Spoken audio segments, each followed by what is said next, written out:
BNB టీవీకి స్వాగతం. ఈరోజు ఒక ప్రత్యేకమైన విషయం మాట్లాడుకోవాలి. ఏంటి అది? ఏం లేదు, వెళ్ళి హ్యాపీగా పక్కన పెట్టేసి పనుకోను. ఎందుకంటే మీరు చివరి దాకా చూడరు. నేను చెప్పడం కానీ మీరు పట్టించుకోరు. విశాఖ ఉక్కు ఆంధ్ర హక్కు, ఇది 1947 ఆ ప్రాంతాల్లోనే వచ్చింది.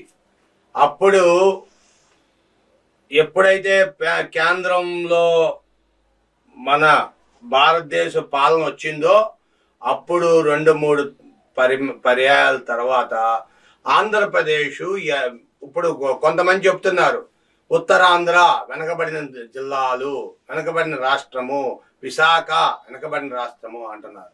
అందుకోసం ఆనాడున నెహ్రూ, ఇందిరాగాంధీ వీళ్ళందరూ కలిసి విశాఖ ఉక్కుని ఫ్యాక్టరీకి శంకుస్థాపన చేసి 1988లో దాన్ని మనకి ఇచ్చారు.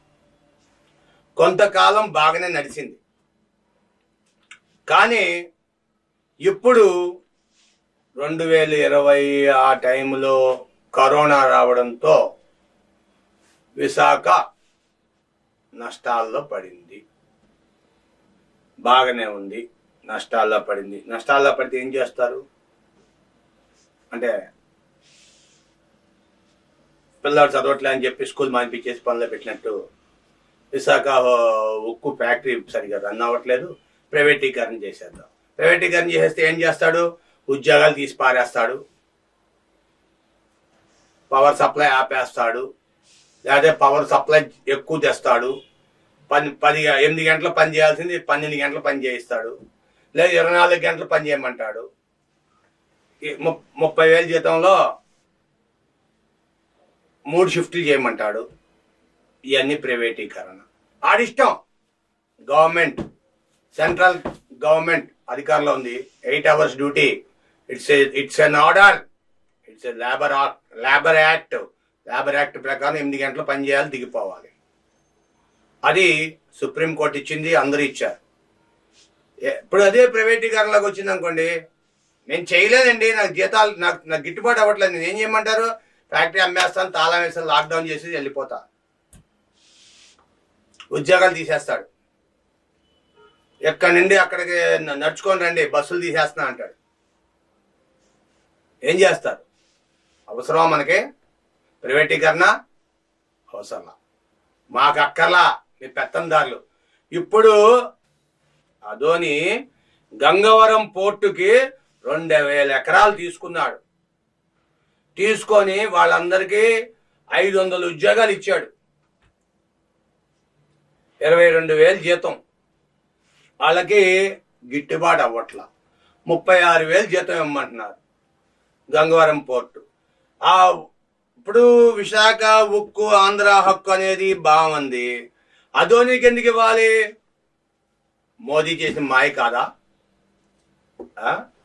అదోనికి ఎందుకు ఇవ్వాలి టెండరు? ఇంకా ఆంధ్రాలో ఎవరు లేరా? సరే వదిలే. అదోని అన్ని కోట్లు, అంత పెద్ద కోటీశ్వరుడు, మరి జీతాలు ఇవ్వచ్చుగా, మా మీద సంపాదించు, మాకు ఇవ్వచ్చుగా జీతాలు. ఇవ్వట్లా, ఇవ్వనంటున్నాడు. వీళ్ళు ఏం చేశారు? సమ్మెకి వెళ్ళారు. ఇప్పుడు ఏమైంది? స్టీల్ ప్లాంట్ ఆగిపోయింది.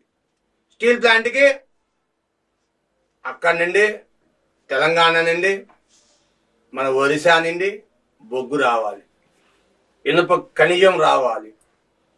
అవన్నీ వస్తే కానీ ప్లాంట్ రన్ అవ్వదు. ప్లాంట్ రన్ అయితే కానీ లాభాలు రావు. లాభాలు వస్తే కానీ జీతాలు ఇవ్వదు, మనుషులు బతకరు. మరి బొగ్గు కూడా కేంద్రమే సప్లై చేయొచ్చు కదా, చెయ్యట్లా. ప్రైవేట్ వాడికి ఇచ్చింది.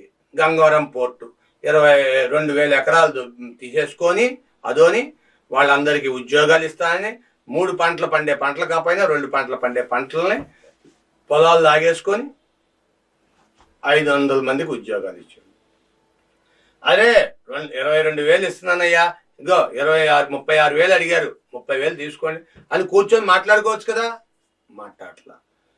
వీళ్ళు స్టీల్ ప్లాంట్ వాళ్ళు కలెక్టర్ పెట్టారు. అయ్యా కలెక్టర్ గారు, ఇలా బొగ్గు లేదు, మరి ఆగిపోతుంది ఐరన్ ప్రొడక్షన్ ఆగిపోతుంది, అది ఆగిపోతుంది, ఇది ఆగిపోతుంది. కలెక్టర్ ఏంటి, sorry sir I'm busy, too much busy, election హడావుల్లో నాకు కుదరదు. నేను చెప్తానండి, హలో మిస్టర్ అదోని పంపిస్తున్నారా బొగ్గు? సార్ ఏం చెప్పమంటారండి, ఇక్కడ అంతా స్ట్రైకులు జరుగుతున్నాయి సార్. సుప్రీంకోర్టుకి వెళ్తే సుప్రీంకోర్టు ఏమంది, mister Adoni know where concern about it, మాకేం సంబంధం లేదు, నువ్వు ఆ బొగ్గు ఎలా సప్లై చేస్తావో సప్లై చేయి, స్టీల్ ప్లాంట్లో బొగ్గు అప్ చెప్పాలి, నువ్వు మాకు సంబంధం లేదు, నువ్వే నష్టపరిహారం కట్టుతావా కట్టు అంటుంది హైకోర్టు, సుప్రీంకోర్టు. మరి అదోని కడతాడా, మరి ఏం చేస్తాడో చూడాలి. ఎందుకంటే ఇప్పటికి దరిదాపు 2 లక్షల టన్నులు వచ్చింది, 10 టన్నులు వెళ్ళింది, 10,000 టన్నులు వెళ్ళింది, ఇంకా 1,90,000 టన్నులు ఇంకా పోర్ట్లోనే ఉంది. ఎప్పుడు 10,000 టన్నులతో ఎంతసేపు చేస్తుంది? వాములు తినే స్వామికి గడ్డి ఏదో పచ్చగడ్డి పలహారం అన్నట్టుగా పెద్ద పెద్ద టన్నులు కావాల్సిన దగ్గర ఏదో 10,000 ఇస్తే సరిపోద్దా? లక్షలు కావాలి బొగ్గు అక్కడ ప్రొడక్షన్ రావాలంటే. 24 hours రన్ అవుద్ది. నువ్వేమో ఇప్పటికే నష్టాల్లో ఉంది. పోయిన సంవత్సరం ఆక్సిజన్ ప్లాంట్ పెడితే అది డ్యామేజ్ అయింది, అంతకుముందు ఇంకేదో ప్లాంట్ పెడితే అది డ్యామేజ్ అయింది. ఎక్కడికక్కడ ప్రాబ్లంలో ఉంది. విశాఖ ఇప్పటికే తక్కువలో ఉంది. ఓ పక్క వాళ్ళేమో కేంద్రం ఏమో ఎప్పుడు ఇవన్నీ మాయ చేసి ఎప్పుడు దాన్ని తీసుకొని వెళ్ళిపోవాలని చూస్తుంది. కేంద్రం 500 కోట్లు పెట్టుబడి పెట్టిందంట. 500 కోట్లు పెట్టుబడి పెడితే ఆంధ్ర రాష్ట్రానికి ఇచ్చే, నువ్వు స్టేట్కి ఇచ్చే, 250 కోట్లకి ఇచ్చే, సగానికి మెయింటైన్ చేసుకుంటుంది స్టేటు. అలా కాదు, నువ్వు కేంద్రం అధికారం కావాలి, మీ డబ్బు మీకు కావాలి. ఆంధ్రప్రదేశ్లో విశాఖ ఆంధ్రప్రదేశ్ లేదా? ఆంధ్రప్రదేశ్ ఇండియాలో లేదా? ఢిల్లీ ఇండియాలో లేదా? సుప్రీంకోర్టు ఇండియా లేదా? పార్లమెంట్ ఇండియాలో లేదా? So we are not belongs to India. అదొక సపరేట్ దేశమా? అందుకనే ఇందాక ఒక వీడియోలో చెప్పా, ఉత్తర భారతదేశం దక్షిణ భారతదేశం విడదీసేస్తే మా సంపద మేమే తీసుకుంటాం, మేము వాడే మా ఖర్చులు మేమే చూసుకుంటాం. మీరు బస్సులు ఎక్కితే, ట్రైన్లు ఎక్కితే టికెట్లు తీయరు, రిజర్వేషన్ కంపార్ట్మెంట్లు ఎక్కి వెళ్ళిపోతారు వాళ్ళు, కొన్ని రాష్ట్రాల వాళ్ళు.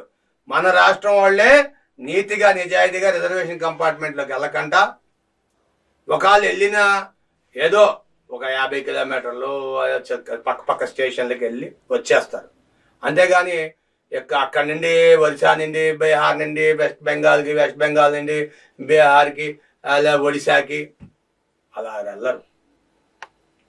కాబట్టి మీరందరూ మళ్ళా ఒకసారి చెప్పండి, విశాఖ ఉక్కు ఆంధ్ర హక్కు. కాబట్టి ఎట్టి పరిస్థితుల్లో కూడా మోదీకి లెటర్లు రాస్తారో ఏం చేస్తారో చెయ్యండి. ఎటువంటి పరిస్థితుల్లో ఆంధ్ర హక్కుని, విశాఖ ఉక్కుని పోకంట, ప్రైవేటీకరణ చేయకుండా చూడాల్సిన బాధ్యత మన అందరి పైన ఉంది. Thank you. కామెంట్ చేయండి, లైక్ చేయండి, షేర్ చేయండి. Thank you for subscribing our channel. Thank you.